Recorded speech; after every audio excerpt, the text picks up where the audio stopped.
পাকিস্তানকে মূলত শাসন করে তার সেনাবাহিনী। বেশ কয়েক যুগ ধরেই তারা এটা করছে আমেরিকার সহায়তায়।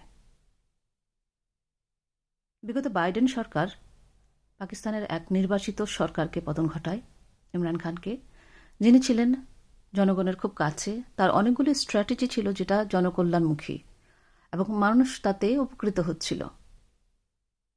কিন্তু বাইডেন ইমরান খানকে পছন্দ করতেন না তার মুসলিম ফ্রেন্ডলি স্ট্র্যাটেজির কারণে। কারণ তিনি ছিলেন একটা ব্র্যান্ড। মুসলিমদের অনেক ইস্যু নিয়ে তিনি আন্তর্জাতিক স্টেজে কথা বলতে পারতেন। তাকে জেলে পুরে তার লোকজনকে আম, উম, হত্যা করে, অত্যাচার করে, তাদেরকে ক্ষমতা থেকে দূরে রেখে একটা পুতুল সরকার গঠন করেছে। খুবই দুর্বল সে সরকার, অদক্ষ, জনকল্যাণ বিমুখী এবং উচ্চ ভ্যাট আরোপ করে পুলিশ এবং সেনাবাহিনীর সহায়তা দেশে প্রচণ্ড রকমভাবে অত্যাচার চালাচ্ছে সাধারণ জনগণের উপরে। ঠিক একই পদ্ধতি তারা প্রয়োগ করতে যাচ্ছিল আফগানিস্তানের উপরে এবং বাংলাদেশের উপরে।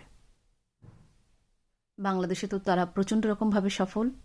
তারা একটা কৃত্রিম বিক্ষোভ তৈরি করে, একটা আন্দোলন তৈরি করে, একটি নির্বাচিত একটা ভালো সরকার যে অনেক ভালো করছিল অর্থনৈতিক দিক দিয়ে, জনকল্যাণমুখী ছিল, জনগণের সকল চাহিদা পূরণ করতে পারছিল, তাকে দেশ ছাড়া করে সেনাবাহিনীর সহায়তায়। এমন কয়েকজনকে ক্ষমতায় বসিয়েছে যাদেরকে জনগণ চায় না, যারা দক্ষ নয়, যারা দেশের অর্থনৈতিকভাবে ক্ষতি সাধন করছে। কিন্তু তাদেরকে সরানো যাচ্ছে না শুধু সেনাবাহিনী এবং পুলিশ বাহিনীর কারণে। জনগণ হয়তো প্রচণ্ড চেষ্টা চালাবে, কিন্তু প্রচণ্ড চেষ্টার পরেও এরা যদি থেকে যায় তাহলেই ভয়ের বিষয়।